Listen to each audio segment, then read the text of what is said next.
Okay, so I just got out of The Missing Link, which is the newest film from Leica Animation, the same people who did Coraline, Paranorman, The Box Trolls, Kubo and the Two Strings. All those movies are fantastic. I think they get better and better with each film. Okay, that's kind of. I like The Box Trolls. I think Coraline's. I like The Box Trolls. I think that's their weakest film, but it's still a really good movie. Coraline was good. Paranorman was great. Kubo and the Two Strings is still amazing. I think that's still their best movie to date. Missing Link is a really good film. It's a shame that nobody is going to see it and nobody really knows about it because they really are missing out on one of the more enjoyable movies I've seen so far this year. The animation is great as always. There's a great voice cast. Hugh Jackman's very good in this movie. So is Zach Galifianakis as Mr. Link, or Susan as they call him in this film. Zoe Saldana's in this. Tim Oliphant's in this. I didn't know that Stephen Fry was the bad guy in this movie, but I thought that was kind of fun. I thought he was very funny in this movie. Emma Thompson has a brief role in here, but she has a lot of funny moments here. There's a lot of funny moments in this movie that really took me off guard. Like, there's a lot of really funny moments here that you're not going to see coming until it happens. Like, there's one scene in particular that really got me where they're in a bar, there's a huge fight, and the Bigfoot, I guess, I don't know if, I'll just call him what he is in the movie, Mr. Link, or Susan, either way. He's about to get into a fight with one of the dogs from the bad guys, and the dog is, was it a dog or was it a wolf? I think it was a wolf. I'm not sure though, but like, the wolf growls, and then all of a sudden it looks like they're about ready to fight him, and then Susan roars back at him, and there's like a brief hit of silence. Everything just shuts down. Everything gets quiet. Everyone's just like, "What the heck is about to happen?" And then all of a sudden, the dog turns against his owner, and he beats the crap out of him. That really got me. That's just like one of those funny moments that catches you off guard in this movie. This movie really has a lot of funny moments in here that just take you out of nowhere.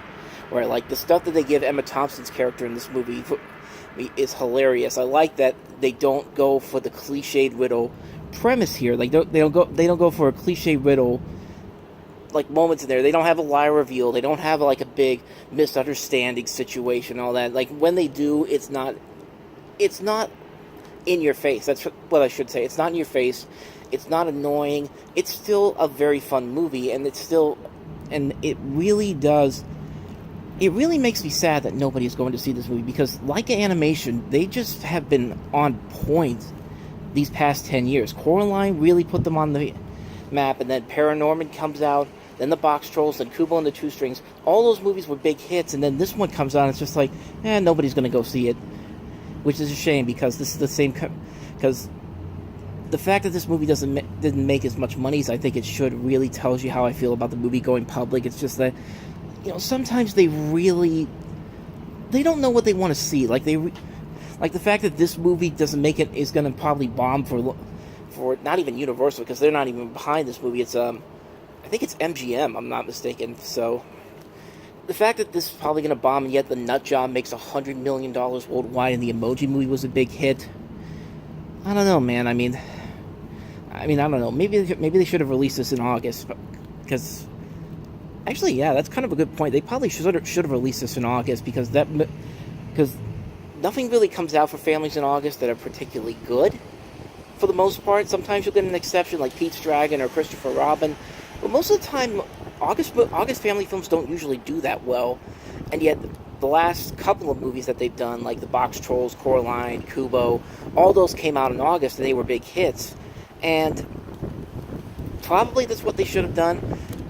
Could have been a bit of marketing push, too, because I really don't think there was that big of a marketing push on this, and you can kind of tell that the appeal of this movie, that it is kind of similar to Smallfoot, which I think is a really good movie from Warner Brothers, and then there's a trailer for the next for Abominable, which is pretty much the same premise, but honestly, Abominable looks worse. I mean, anytime you say that Taylor Swift is magic, I'm honestly gonna go fuck you, like, because I saw that during I think a couple weeks ago when I saw the trailer for it during Dumbo, and I really thought to myself as soon as she said, "You're magical. Well, let me show you something more magical, Taylor Swift," and it's just like, fuck you, because it's like.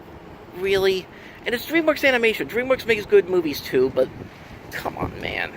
I mean that one looks like it could be really bad. But anyway, we're talking about The Missing Link, which is something that you should see. Like Missing Link, even if Abominable does turn out to be good, I would put this above this, Smallfoot, and then Missing Link, because that's what I think. It's a really good movie. I really enjoyed it a lot. I laughed a lot more than I thought I was going to. Voice cast works. There's an engaging story, really good characters. It's just a fun movie. It's Leica Animation doing what Leica Animation does best, and this is probably going to end up being one of my favorite movies of the year, the more I think about it. So if it's still playing around in your town, go see it. You'll definitely enjoy it.